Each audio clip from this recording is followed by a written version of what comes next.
بسم اللہ الرحمن الرحیم۔ آج اس ویڈیو میں ہم جانیں گے کہ عقائد کسے کہتے ہیں اور عقیدے کا سیکھنا انسان کے لیے کیوں ضروری ہے اور انسان کو اس کے سیکھنے سے کیا کیا فائدے ہوتے ہیں۔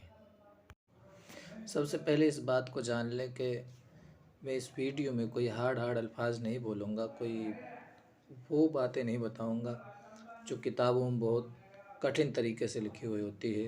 کتابی کی باتوں کو ہی میں بہت آسان انداز میں بیان کرنے کی کوشش کروں گا۔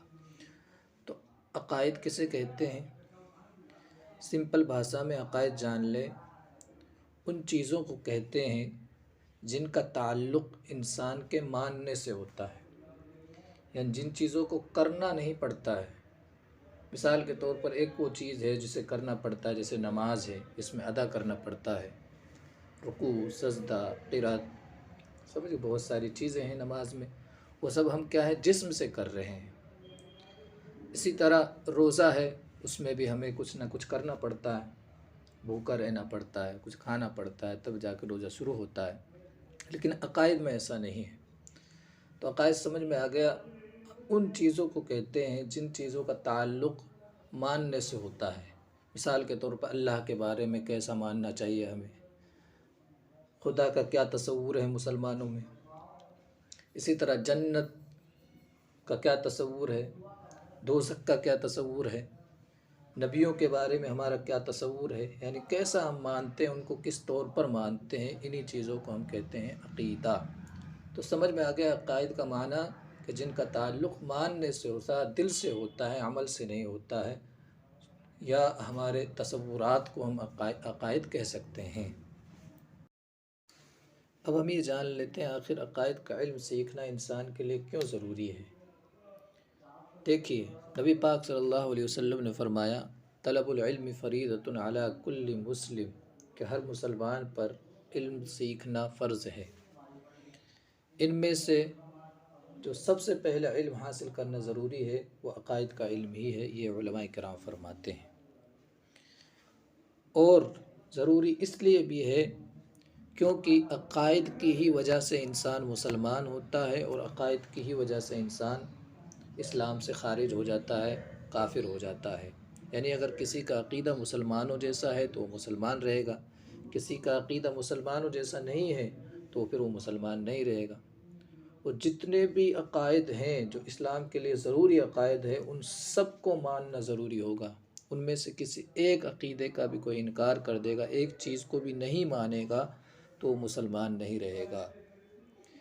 مثال کے طور پر مسلمانوں کا ایک عقیدہ ہے کہ اللہ تعالیٰ ایک ہے۔ اللہ کے بارے میں کیا عقیدے رکھنے چاہیے ہم انشاءاللہ بات کریں گے اگلی ویڈیوز میں، لیکن ایک عقیدہ کیا ہے کہ اللہ ایک ہے، یہ مسلمانوں کا عقیدہ ہے۔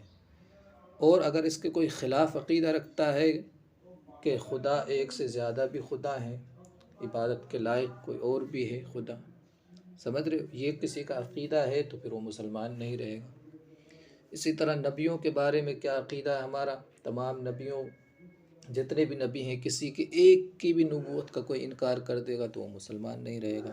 تمام نبیوں کو نبی ماننا، جتنے بھی نبی ہیں، کم و بیش 1,00,000 یا 2,24,000، ٹھیک ہے، کسی ایک نبی کا بھی کوئی انکار کرے گا یا گستاخی کرے گا وہ مسلمان نہیں رہے گا۔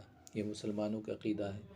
تو اس لیے ہمیں پتہ چل گیا کہ عقائد کا علم سیکھنا کیوں ضروری ہے، کیونکہ اسی سے انسان مسلمان ہوتا ہے اور اسی سے کافر ہوتا ہے۔ دوسری بات، جو عقائد اہل سنت ہیں، اگر کسی کے اہل سنت جیسے عقائد ہیں، سنیوں جیسے، تو پھر سنی رہے گا، اہل سنت میں ہی رہے گا، اور سنیوں کو کے خلاف عقیدہ رکھے گا تو پھر وہ گمراہ ہو جائے گا، بد مذہب ہو جائے گا۔ سمجھ رہے آپ، جیسے شیعہ وغیرہ ہیں، یہ الگ الگ عقیدے ہیں، اہل سنت کے خلاف عقیدے رکھتے ہیں وہ، ٹھیک۔ تو سمجھ میں آ گیا عقائد کا علم سیکھنا کیوں ضروری ہے۔ اب ہم جان لیتے ہیں کہ عقائد کا علم حاصل کرنے سے فائدہ کیا ہوگا۔ ایک فائدہ تو اسی سے آپ کو سمجھ میں آ گیا ہوگا کہ کیوں ضروری ہے، اور فائدے سمجھ لیتے ہیں۔ فائدہ اس سے یہ ہوگا کہ اگر ہم اپنے عقائد کو جانتے ہیں، اپنے عقیدوں کے بارے میں جانتے ہیں کہ مسلمانوں کو کیا عقیدہ رکھنا چاہیے، ان تمام عقائد کو ہم جانتے ہیں، تو پھر کوئی ہمیں گمراہ نہیں کر سکتا، کوئی ہمیں صحیح راستے سے بھٹکا نہیں سکتا، ٹھیک ہے۔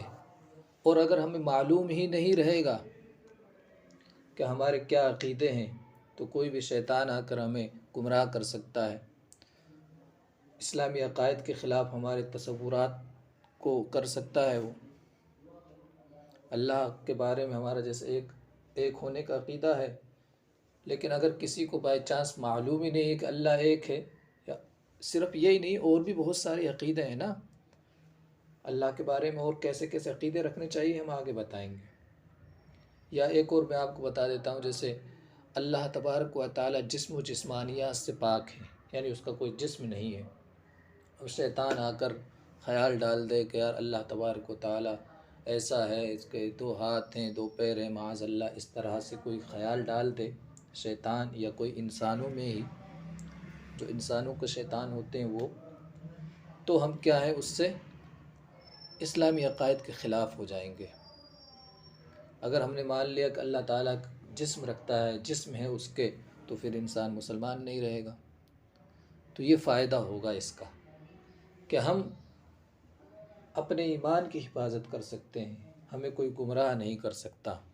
اور اگر ہم نے اپنے ایمان کی حفاظت کر لی اور مرتے دم تک ہم نے اپنے ایمان کی حفاظت کر لی تو پھر انسان جنت میں ضرور جائے گا، کیونکہ اگر کسی کا عقیدہ صحیح نہیں ہے، غلط عقائد پہ کوئی انتقال کر جائے، مر جائے، تو پھر ظاہر سی بات ہے اس کو جنت میں کبھی نہیں جا سکتا ہے، اگر کسی کا کوئی غلط عقیدہ ہے تو، اور اسی حالت میں مر جائے تو اس لیے ہمیں ضروری ہے اپنے ایمان کی حفاظت کرنے کے لیے اور اپنی سلامتی کے لیے، دنیا اور آخرت کی سلامتی کے لیے ہمیں عقائد کا علم سیکھنا ضروری ہے۔